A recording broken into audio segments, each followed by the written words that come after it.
If you work in quality control at a candy factory, you know strict safety regulations come with the job.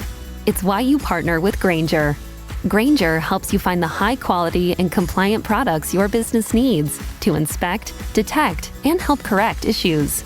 And the sweetest part is, everyone gets a product that's as safe to eat as it is delicious. Call 1-800-GRAINGER, click Grainger.com, or just stop by. Grainger, for the ones who get it done.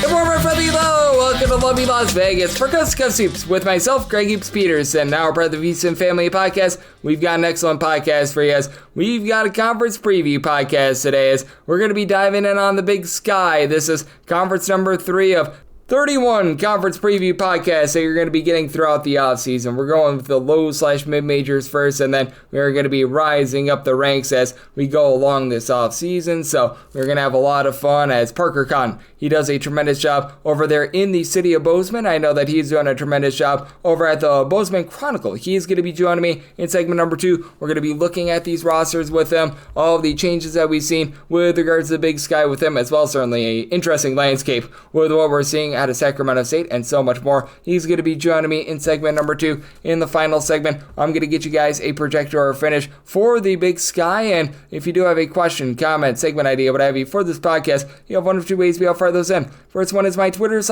timeline at gunit_81. Keep in mind, letters CM, naming does not matter, so as per usual, please do send these into the timeline. And the other way is find an Apple Podcast review. If you rate this podcast 5 stars, it is very much appreciated. And then from there, you're able to fire in whatever you'd like to hear on this podcast via that 5-star review. And while we did not get in any Twitter/X questions today, everything is powered by EdgeBoost. EdgeBoost is making sure that bettors are able to access the funds that they are so wanting to, and they make sure that everything is approved 24/7, 365.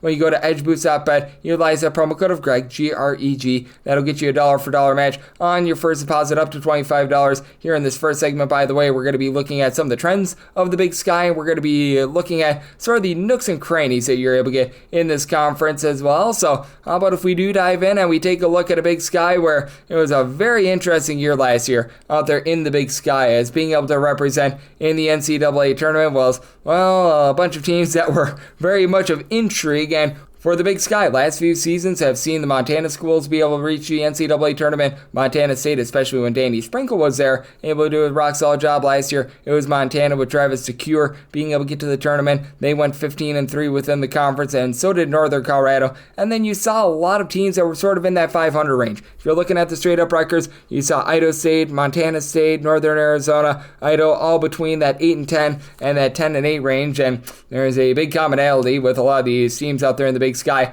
not necessarily playing the world's greatest amount of defense, and I think that that's about as fair of a statement as it gets. Eastern Washington, under the new coach in Dan Monson, they were one of your worst against the spread record teams in all of college basketball. I'll dive in on that in a few minutes, but a lot of teams that they just weren't able to get out there and they weren't able to defend in general. For Eastern Washington, they were outside the top 300 with regards to points allowed on a per possession basis, to be exact 328th. You had a few other teams that were still towards the bottom 100, none that were quite as bad as that, but I mean, still, it was a relatively rough run of it for the Idaho schools. Idaho was actually 341st in all of college basketball in terms of points allowed on a per possession basis, and Idaho State was actually very solid on the glass. Something that you're going to find with this conference, not a lot of offensive rebounds to be had, because you do have quite a few teams that they feature a lot of three-point shooting. They're going to be looking to go bombs away from three-point range. With Northern Colorado, they were one of the more efficient offenses in all of college basketball, actually a top 5 team in the country with regards to road 2-point shooting percentage. So I thought that was very interesting. But I mean, these are teams that they're looking to cork it from 3-point range. In terms of percentage of shots that came from 3-point range, Idaho was certainly the top of them, 19th in the country in terms of percentage of shots that did come from 3-point range in terms of the overall field goals. Montana State was another team that was in the top 100 with this regard, and you did see some relatively good 3-point shooting percentage, like Weber State, not for nothing. They were one of the better mid-major 3-point shooting teams in all of college basketball. For Weber State, they were able to go out there and they shot right around about 36% from 3-point range at home. That took a big giant fall off when they were away from home, and a lot of these teams, they just weren't able to corral the rebounds in general. Like Eastern Washington is a team that's looking to take quite a few threes. They only shot about 32.5% from the outside. For Montana, they were they were able to put it together from distance, 55th in the country, shooting about 36.3% from three-point range as well. But getting to the rebounding and the fact that there was just not a lot of second chances to be had in general in the conference. Northern Colorado, they allowed opponents to grab just 21% of their rebounds as an offensive rebound. That was number 3 in all of college basketball. Northern Arizona was 13th. They allowed opponents to grab about 22.8% of their missed shots as an offensive rebound as well. So these two teams were able to do a really good job on that front. Now you have schools like Montana State that they just don't grab a lot of offensive rebounds, and they did allow a lot of their opponents to be able to grab some second and third chances. So you do have some teams of intrigue out there, but there were quite a few schools that they decided, hey, you know what, you're going to get one shot and you're going to get one shot only. Now you're going to be able to get a very good, clean first look, as a lot of these teams had a tough time being able to guard the three-point line, but they were able to do a solid job on that front. And then if you're taking a look at that with regards to the totals, you did see quite a few teams that were playing rather slowly. Like for Weber State, for example, that was a team that was outside the top 300 with regards to total possessions per game. The Montana schools in Montana and Montana State, they've underwent a little bit of tempo change over the last few seasons. For Montana, this used to be a little bit more of a low and slow team. You notice that they were able to crank things up a little bit more last season with Montana. In terms of total possessions per game, more in that neighborhood, about 225th. Montana State, more around about 279th, but they're another team that I think is going to be of intrigue for this upcoming season. Eastern Washington under Dan Monson, they really didn't play as fast as you would think. 224th in the country in terms of total possessions per game. The Idaho schools, Idaho and Idaho State, I thought that these two teams were very much of intrigue. As for Idaho, this is a bunch that it looks like they're starting to find their footing a little bit more as a just slow and controlled team for Idaho and Idaho State, both between 260th and 270th in the country in terms of total possessions per game. And Sacramento State is going to be a completely new look team. They were outside the top 300 with regards to total possessions per game, but as we know, Mike Bibby is going to be coming into the fold, so that's going to lead to a lot of intrigue, and that's why Sacramento State not really going to be referenced too much, because they were one of the worst defenses in all of college basketball. Very much a jury's out situation as what you're going to be getting this far this season. And if you're looking at the Big Sky, it is very much a spread-out conference. It spans from Portland, Oregon. It goes on down to Flagstaff, Arizona. You've got the Montanas. You've got Greeley, Colorado. So you've got a lot of travel that is involved in this conference. And if you're looking at the best against the spread record, that belonged to Idaho State. They were able to do a nice job on the glass, 17-10 against the spread. Montana was able to go 17-12-3 against the spread. And then Portland State, 16-12-1 against the spread. Once again, Eastern Washington, man, 7-22-1 against the spread this season. That was dead last in all of college basketball, so they're going to look to improve that. And then you had quite a few teams that were just below 500, like Weber State, Sacramento State, 13-17-1 against the spread. Northern Arizona was 14-16 against the spread. But if you take a look at those home and road splits, I think that those are very key to be taking a look at, because you did have a school in Eastern Washington that really struggled at home. They, Sacramento State, and Weber State, as a matter of fact, all hit 1/3 of their games or less against the spread when they were at home. But Portland State was 7-3-1 against the spread at home. Idaho State 7-4 against the spread at home. Montana was 7-5-1 against the spread at home. Montana State 7-6 against the spread at home. And a lot of this comes down to the fact that these were teams that, just in the role of a favorite, they were having a good time being able to get the job done. Only 3 teams were below 500 in terms of against the spread record as a favorite. Idaho was 2-4 against the spread in this role. Weber State 3-7-1, and Eastern Washington was 1-6 against the spread as a favorite. But Idaho State 9-3 against the spread as a favorite. Montana, they were 10-6-2 against the spread. The teams that you thought were going to be able to get the job done got the job done. Portland State 9-7-1 against the spread as a favorite as well. And quite a few of these teams, they were able to, as road favorites, be able to find a way. Idaho State 10-5 against the spread on the road. Sacramento State 8-6-1 against the spread on the road. Now, a lot of these teams were either 8-7 or 8-7-1. Northern Arizona, Portland State, Northern Colorado, all in that fold. And Eastern Washington 4-12 against the spread on the road. And Montana State 5-12 against the spread away from home. But I mean, it does show that there's quite a bit of a difference between the home court advantage, and you can tell that there was a little bit of a divide between the haves and the have-nots last season. And if you're looking out there in the Big Sky, a lot of teams that they played relatively lower tempo, but even with the lower tempo teams, you were still able to get quite a few overs last season, especially with Northern Arizona. 20 overs at 10 unders, that was a 66.7% hit rate to the over. And then you had 4 other teams hit between 59.4 and 65.5% of their games to the over. Idaho State, Idaho, Northern Colorado, along with Montana, and then Weber State, 17 overs, 13 unders, and a push. your two teams that hit north of 52% to the under last season. Eastern Washington, 14 overs, 16 unders. That was merely due to bad shot making. And Sacramento State was one of your slowest teams out there in that conference, 14 overs to 17 unders. And as we know, this is a Sacramento State team that's going to be looking quite a bit different this season. And if you're taking a look at what happened in conference play is where the overs really began to get overwhelming. Portland State, Eastern Washington, they both had 7 overs to 12 unders, and Montana State 9 overs to 11 unders, but every other team had at least 52.4% to the over, including Idaho State going 13-5-1 to the over. Montana was 13-8 to the over. Weber State 11 overs, 8 unders, and a push. So you had a lot of overwhelming teams. They were able to just do a good job with regards to shot making, not necessarily up-tempo basketball, but teams that were being left wide open, they were able to hit their shots, and this is a Big Sky Conference. Defense a little bit lackluster to say the least, but you know what? It's a lot of fun to be able to dive in on, and Parker Cotton, he does a great job over in the city of Bozeman with the Chronicle over there. He's going to be joining me next, and we're going to be taking a look at all these rosters with him right here on Coast to Coast Hoops with myself, Greg Peterson, now part of the Beast Family Podcast, the Big Sky Conference Preview Edition. Real talk. Sometimes life throws decisions our way that feel impossible to navigate. That's where a little guidance can make all the difference. At Psychic Source, our trusted psychics go beyond basic predictions. They provide real insight, helping you understand your situation, see your options clearly, and take confident next steps. Your reading is always private and judgment-free, so whether you're facing a crossroads in love, career, or life's bigger questions, you'll get honest, compassionate advice in a safe space. And the best part? Our psychics are available 24/7 by phone, chat, or video, whenever you need them. Plus, we stand by our readings. If you're not satisfied, it's free. Because when you have greater wisdom, you can create a better outcome. Ready to take control of your future? Get a reading for just 83 cents per minute, plus 3 minutes free. Visit PsychicSource.com and use promo code HELLO to get started. Psychic Source. Insight when you need it most.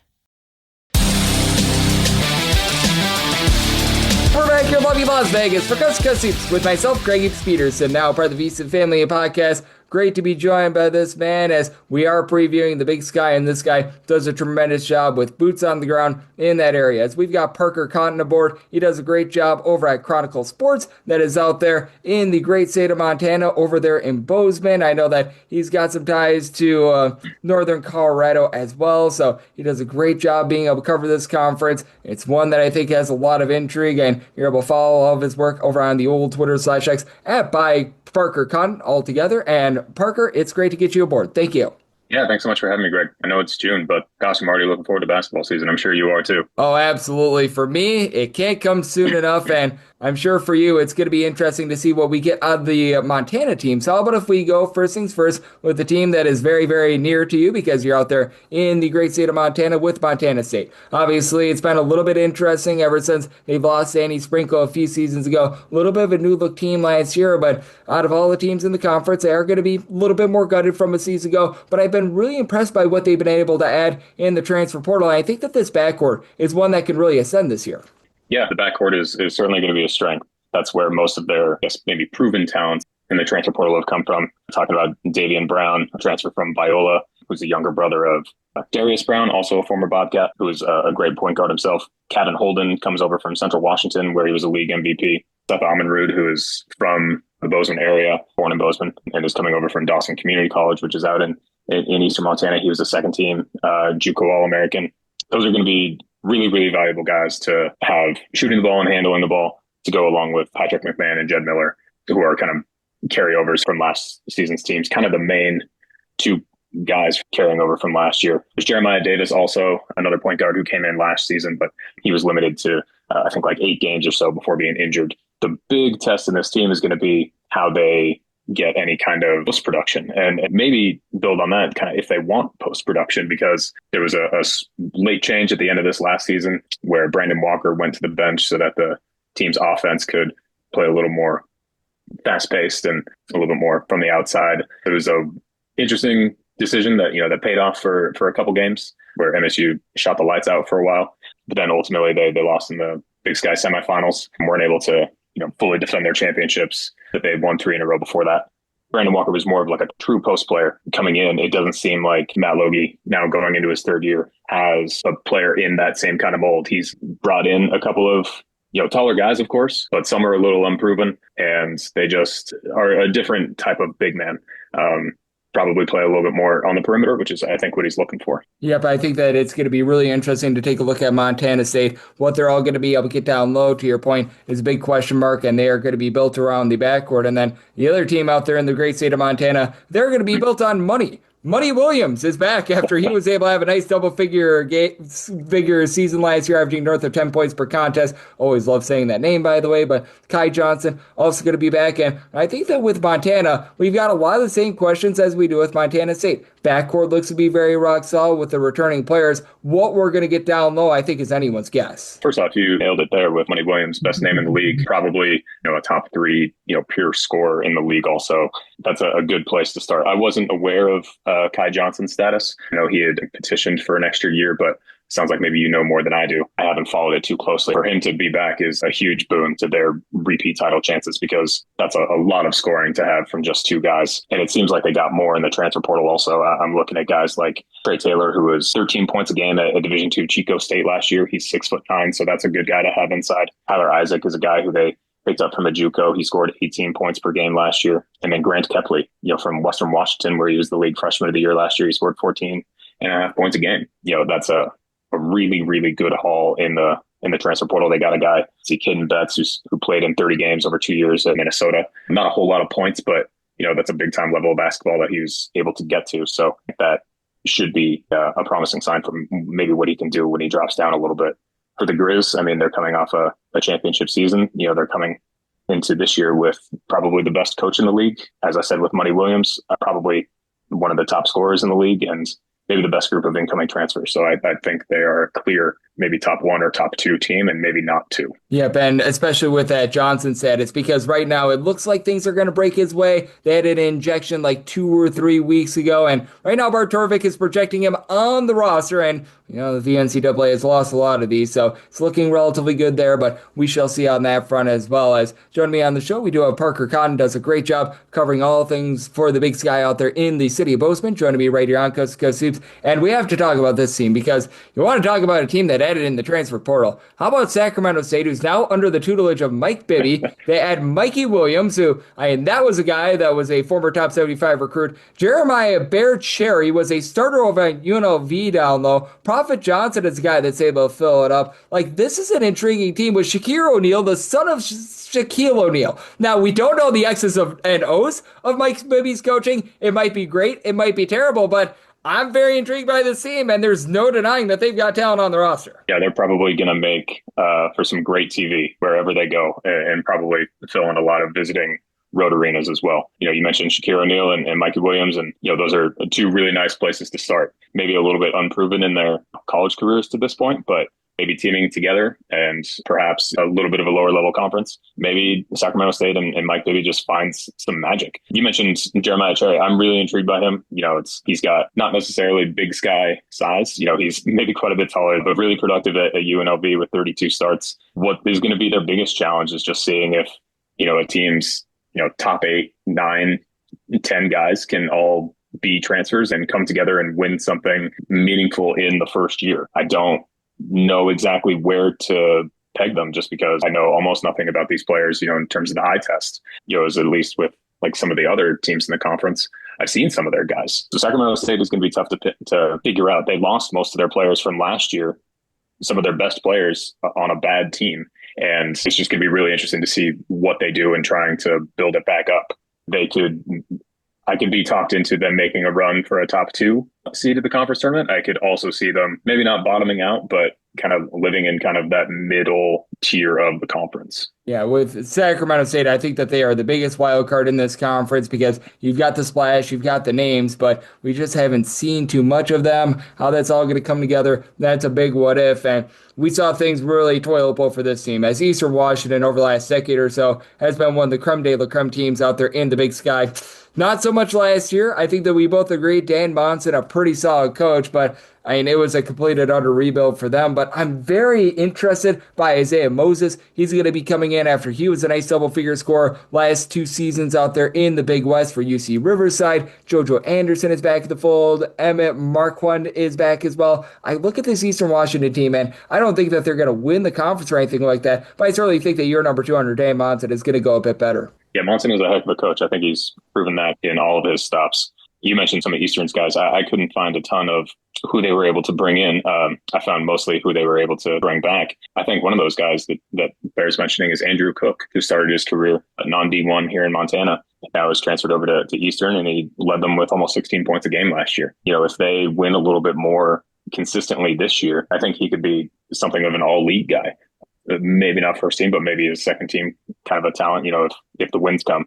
It'll be really interesting to see what they do, because it seems like, they're still in this period of transition, and Monson is probably the guy to do that. But year 2 is kind of a tough year to do that in, as kind of we saw with Matt Logie last year at Montana State. Monson now has kind of the same thing to go up against. He lost in the first round of the Big Sky tournament last year, didn't play the strongest of schedules, and still came away with a poor record. So we'll see what they'll be able to do this year. And we'll see what this team is able to do this year, because on my side of things, Idaho State made a lot of people a lot of money last year, so that was absolutely tremendous. But as we know, this is a little bit of a new look team. Now, Evan Otten, who was such a good shot blocker for them, looks like he's going to be back, so that's going to be able to help out Idaho State. But Dylan Darling, who was so good in the backcourt, he's gone. Jake O'Neal is averaging darn near a double-double throughout the season. He's out of the fold as well. As a matter of fact, I believe that they lose 5 out of their top 6 scorers from a season ago. It's going to be up to someone like Blake, hopefully I say this last name correctly, Eberkow, to be able to give you a little bit of something, who gave you about 4 points per contest, and really didn't add a ton of D1 guys in the transfer portal as well, which has me a little bit, shall we say, concerned about them. Evan Otten is a huge guy to retain, considering the freshman year that he had. I think Connor Hellenbuck is back for them. He averaged, I think, about 8 points per game last year. Yeah, some non-D1 guys in the portal. I'm particularly excited about Jamison Guerra's game. He was an NAIL American at Oregon Institute of Technology. He's coming in with 660 career assists in 132 games, a 6-foot point guard. So at the very least, I think they should have a playmaking guy.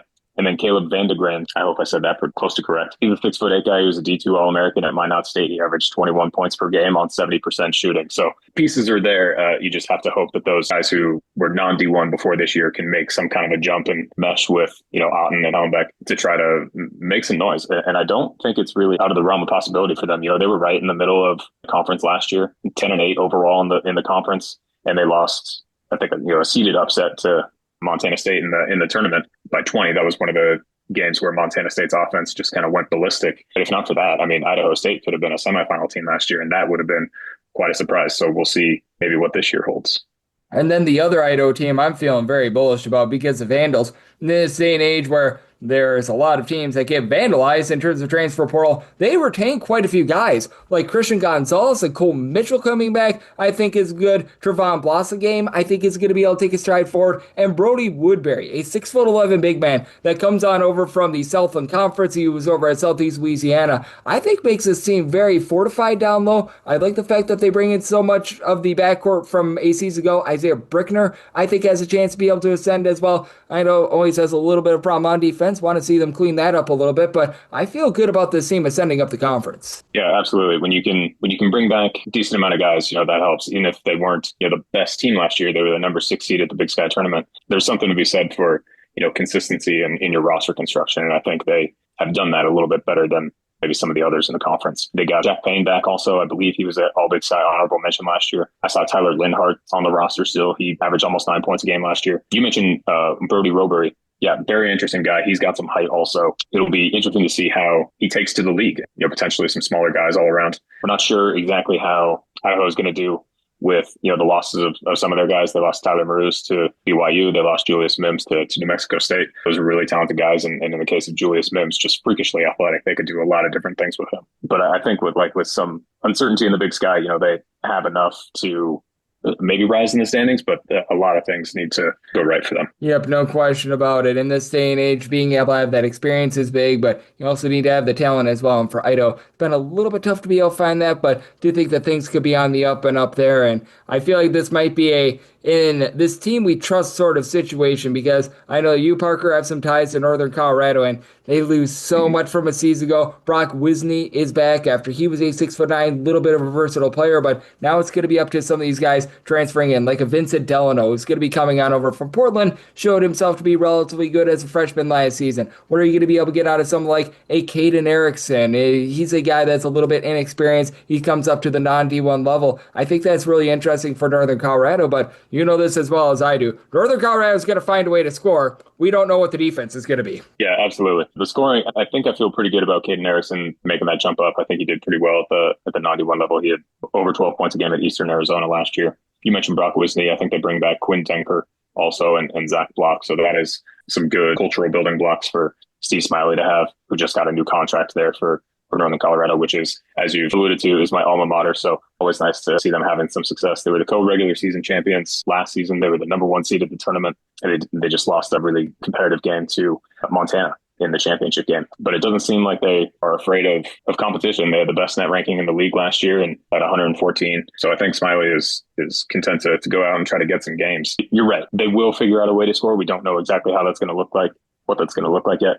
I don't know if they're going to have enough scoring just based on what these numbers, are showing me from last year. But, they lost a lot in the portal and to graduation.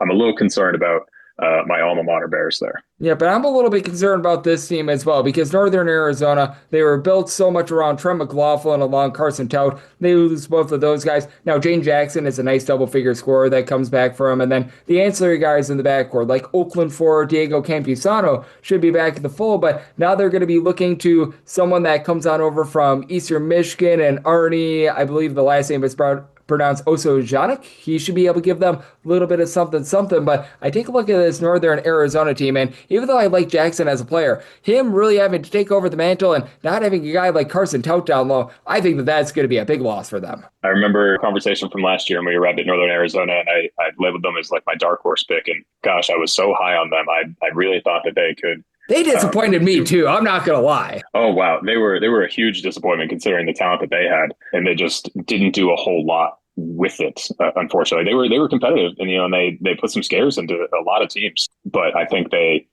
benefited a little bit from a soft schedule. They were 248 in the net, which was 6th in the conference. They had 4 non-Division I wins and a loss to a really bad Oral Roberts team. So I don't know that they really tested themselves this year. With your main guys gone from kind of a mediocre team, I really don't know what to make of them.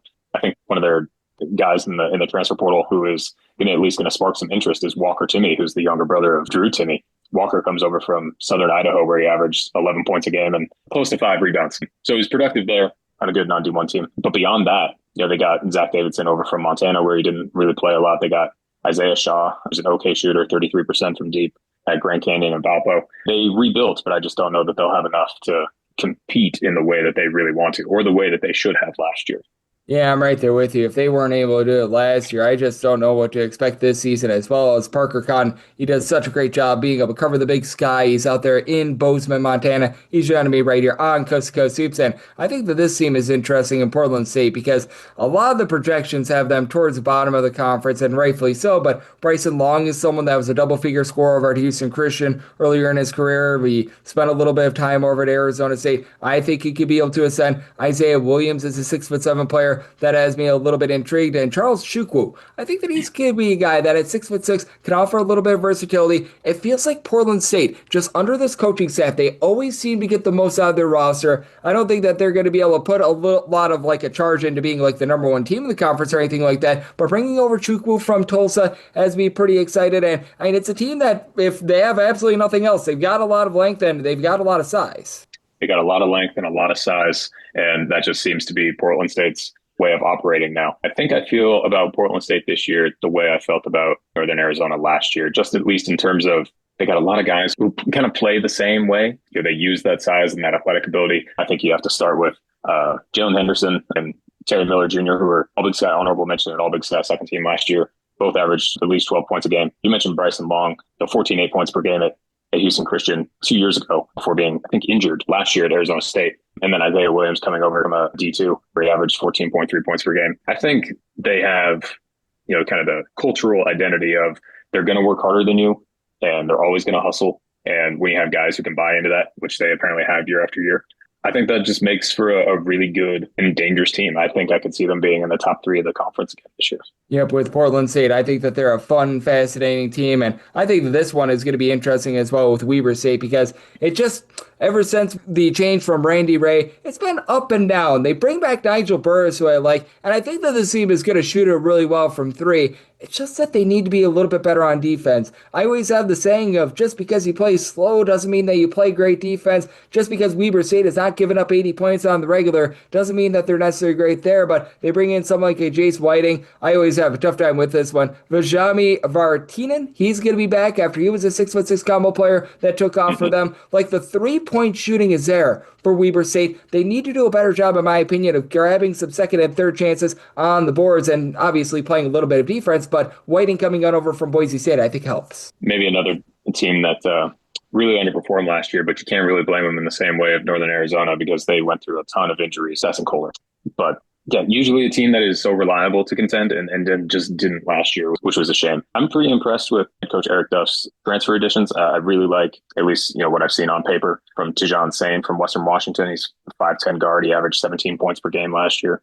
And Edwin Suarez, who scored 13.4 points per game at Arizona Western College. So you're asking a lot of those guys to come up and try to produce for you. You mentioned Jace Whiting from UNLV. It's a good place to start over. You mentioned Nigel Burris, unfortunately the name of the guy who I will not try to pronounce as well. I think they have some blocks there to build on and a good coach who can help them figure it out. If everything breaks right, and they stay healthy again, they could be in the top half, but it's really tough to project at this point.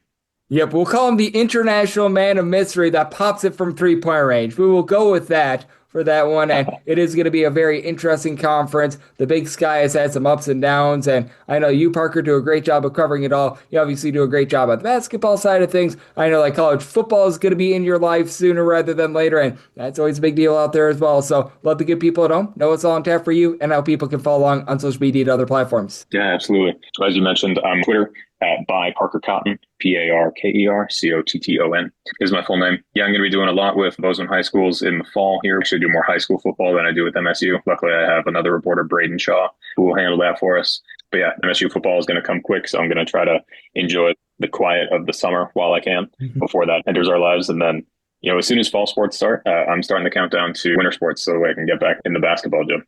Absolutely. And Parker, he does such an amazing job gauging so many things out there. And I always like to call it God's country. I've went through Montana a few times. Always so beautiful out there. And Parker doing a great job covering all things out there in the great state of Montana and in the Big Sky Conference. So big thanks to Parker for joining me on Coast to Coast Hoops, now part of the VSiN Family Podcast. And coming up next, it's that time of the podcast where I give you my projector finish for the Big Sky.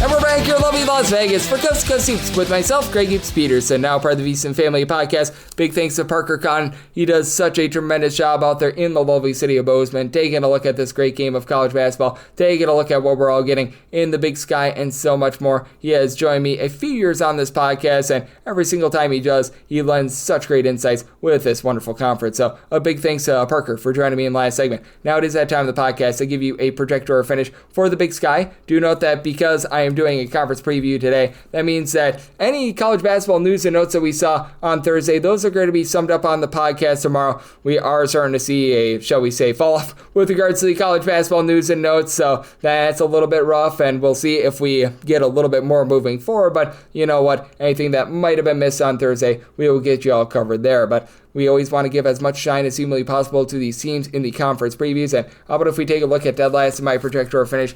It's Idaho State. For Idaho State, I think that this is going to be a relatively rough transition for them. Last year, they were fourth in offensive rebound percentage, and Evan Otten coming back, that's rock solid. 5.5 points, 5.5 boards, a little bit over 2 blocks per contest. But Blake Everco is going to be looking to be able to give you quite a bit after he averaged 3.5 points per contest. You're looking to Cam Slaymaker, who comes in after he was over at Division II Southern Nazarene. He was a rock solid player over there when he was able to get right around about 16 points per contest. But as Parker was alluding to, you're banking out a lot of non-Division I guys being able to make that jump. I just don't know if I necessarily see it with Idaho State. And with Idaho State losing out on someone like a Dylan Darling, who was able to do such a tremendous job in the backcourt. He had begun his career over at Washington State. You just don't have as much of that coming in for this season. I think that's going to be a little bit rough for them. Lachlan Brewer, he's going to need to be able to give you a bit of something coming on over from Sacramento State as well. So I do think that's a little bit of a rough outlook for this Idaho State team. I do think that they're going to be towards the bottom of the conference, despite the fact that they do have Evan Otten back in the fold.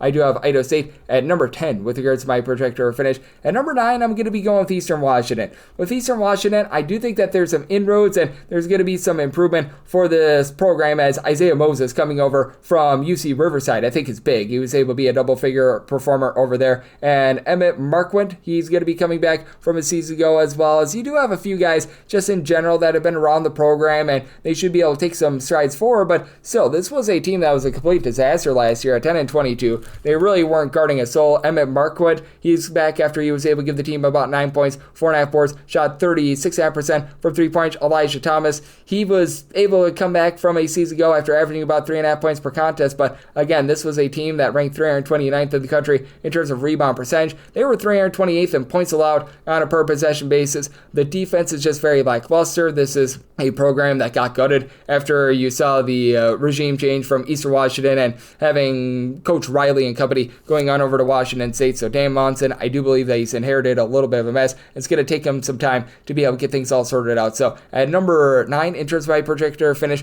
I'm going to be going with Eastern Washington. At number 8, I'm going to be going with Portland State. Portland State has a lot of size, and they're going to be able to give you some good, shall we say, confusion, but that main point guard in Keont Myers, I recognize that he had his turnover issues, wasn't necessarily the world's greatest three-point shooter. That's a big loss for them. Now, you're banking on Bryson Long being able to return to form that he had at Houston Christian a few seasons ago. 2022-23 season, 14.5 points, a little bit over a steal per game, shot 41.5% from three-point. And Portland State, they did a really good job of generating turnovers. Top 20 team in terms of turnovers forced on a per possession basis. You've got Keon Webb, who's going to be coming over from San Diego at 6'11". He's going to be able to do a pretty rock solid job there. You've got Keon Kenzie, who's also coming over from San Diego. He averaged a little bit over 5 points per contest. So you've got some guys with familiarity. Mosey Dowling Rivers is going to be coming in as well. So you've got some guys that I think are going to be able to do a little bit more down low for Portland State. I think that they're going to be a solid rebounding team. That said, I know that this is a Portland State team that is sometimes lackluster with regards to the way that they guard the three-point arc,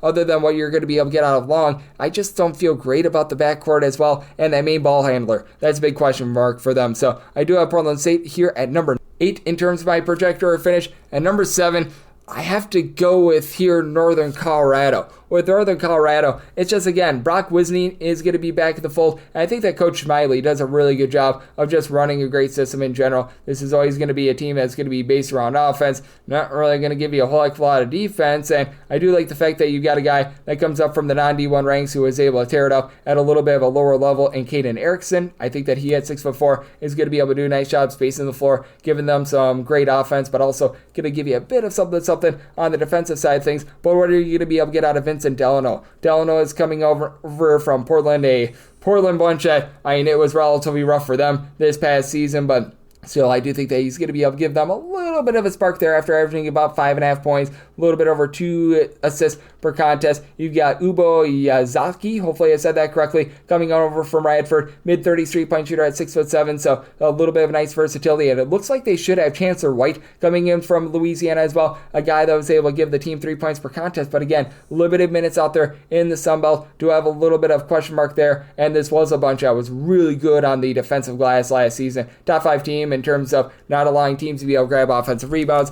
Opponents grab just 21% of their missed shots as an offensive rebound. So I do think that for Northern Colorado, it's going to be a little bit of a step down for them. Wisney, he was able to give you about 10.5 points, 4 boards per contest, but where is that outside shooting going to be coming from? So as a result, I do have Northern Colorado here in my projector finish at number 7. At number 6, I'm going to be going with Montana State. With Montana State, I feel good about the backcourt for this team. They ranked 11th in opponents' three-point shooting percentage last year as well, and you get back Patrick McMahon. McMahon. He was able to average 9.9 points per contest. You've got Christian King, who's going to be coming on over from Washington. Didn't do a ton over at Washington, but was a 38.5% three-point shooter. You know what you're going to be able to get in terms of backcourt. And Chris Hodges, he was originally a recruit of Wisconsin. He was rated by 247 Sports as a top 250 prospect in the class of 2021. Just has not been able to see any minutes throughout his college basketball career. But when it comes to this Montana State team, are you going to be able to get anything down low whatsoever? And I recognize that in this day and age of college basketball, you do want to have a lot of versatility, a lot of guys that are just able to be nice mixers and shakers. Seth Amenrut, I know that was mentioned by Parker Kahn. He's a guy that should be able to come in and be able to give you some nice shooting in general. And you're looking at Waka Mbach, who at 6'10" is going to look to be able to give you a bit of something down low, but I just don't know if he's going to be able to deliver there. Hodges has some question marks with him as well for Montana State. Other than Patrick McMahon, you've got a lot of guys that are gone from those teams that made the NCAA tournament runs and just from last season in general. So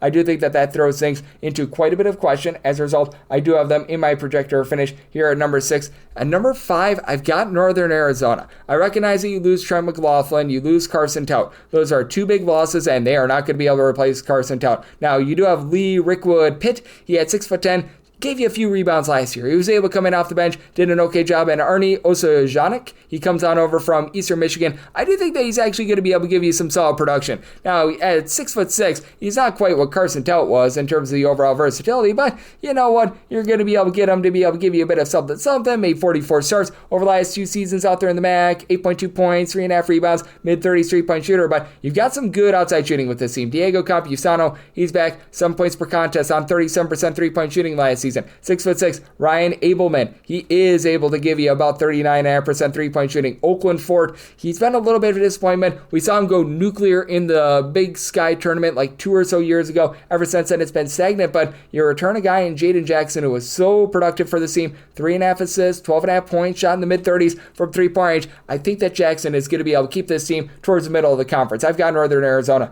number 5 in terms of my projector finish.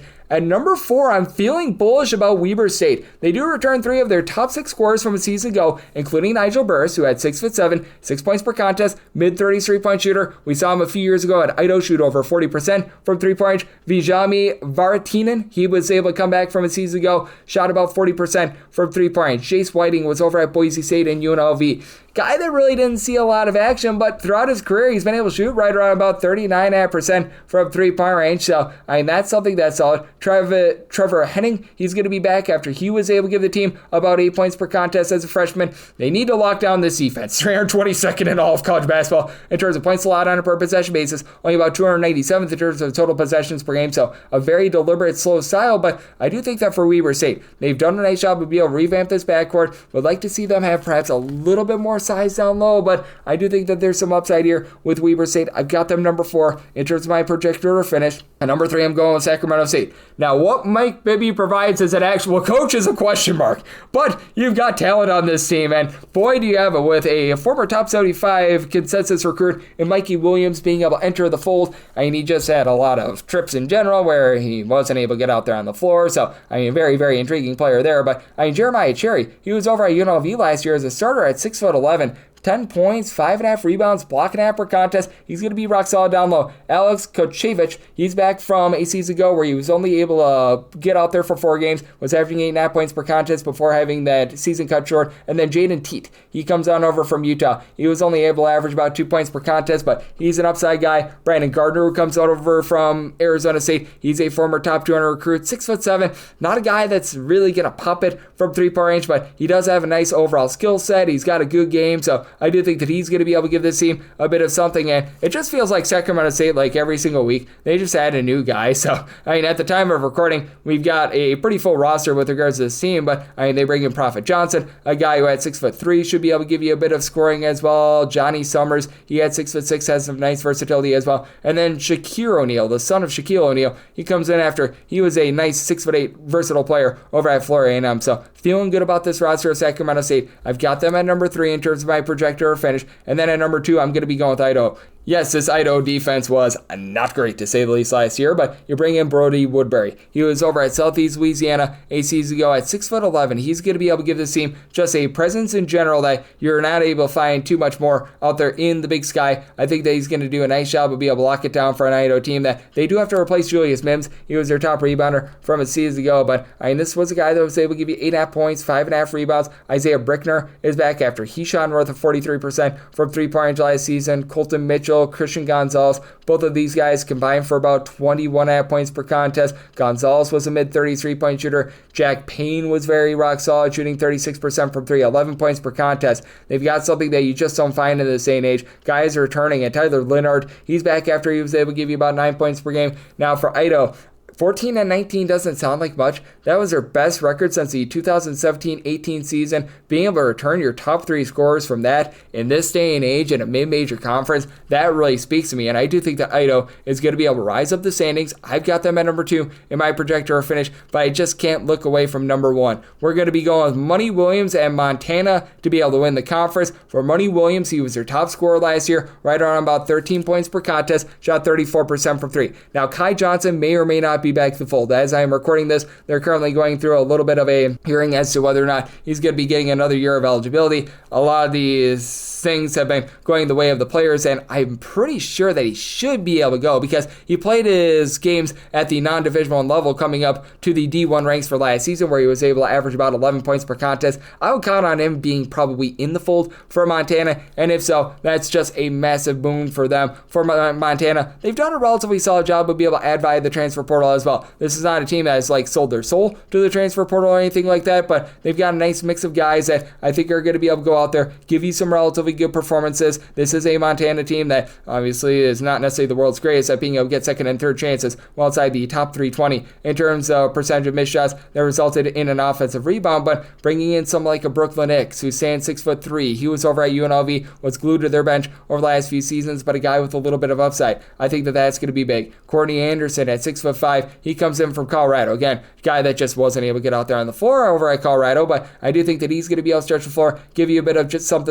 And Jensen Bradkey, he's at 6'10". He's going to be able to give this team a little bit of pop down low as well. I do think that with Montana being led by Money Williams, they find a way to get the job done once again, and they win the conference for a second straight year. I've got Montana at number 1 in my projector finish, and that wraps things up for the Big Sky Conference Preview Edition right here on Coast to Coast Hoops, now part of the VSiN family podcast. Always great to be joined by Parker Cotton on this preview podcast. He does a great job over in the lovely city of Bozeman, over at the Bozeman Chronicle. He joined me in the last segment. If you do like hearing from this fine podcast, Coast to Coast Hoops, you're able to subscribe wherever your podcast, Apple Podcasts, Google Play, Spotify, Stitcher, and TuneIn. If you have a question, comment, segment idea, what have you for this podcast, you do have one of two ways we have fire those in. First one is my Twitter / X timeline at gunit_81. Keep in mind, Larry CM, naming does not matter, so as per usual, please do send these into the timeline. The other way is find an Apple Podcast review. If you rate this podcast 5 stars, it is very much appreciated. From there, you're able to fire on whatever you'd like to hear on this podcast via that 5-star review, and every single one of these conferences are getting a preview. This was number 3. We've done the America East,